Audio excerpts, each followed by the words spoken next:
Do you know there was a black man in 18th century Europe who mastered their music, their weapons, and their rules, and still disappeared from the story? His name was Joseph Boulogne. He was born in 1745, the son of an enslaved African woman and a French plantation owner. From a young age, he was trained in music and fencing, but Europe had rules.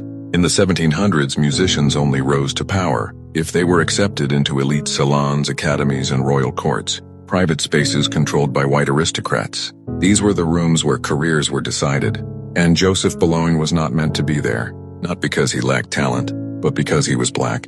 So when he first entered these spaces, he wasn't welcomed. They didn't invite him in. They expected him to know his place and leave, but he stayed and became so good they couldn't ignore him. He practiced every day until he was one of Europe's greatest violinists, a respected classical composer, one of the most feared fencing champions in France. Excellence forced doors open that race tried to keep shut. By the time Mozart arrived in Paris, Joseph Boulogne was already established. He was conducting one of Europe's finest orchestras, leading musicians inside the very rooms he was never meant to enter. Mozart didn't stand above him. He performed under his direction, but there was a line Europe refused to let him cross. When Joseph Boulogne was considered to lead the Paris Opera, white performers rebelled. They refused to take orders from a black man. Talent stopped mattering again. Then the world changed. When the French Revolution began, Joseph Boulogne didn't hide behind music. He stepped forward. He led one of Europe's first all-black military regiments, fighting for a nation that still questioned his humanity.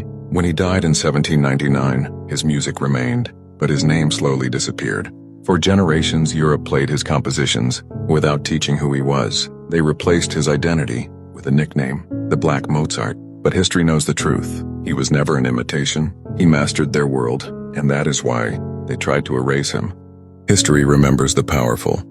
Histora remembers the forgotten. Follow for the stories that matter.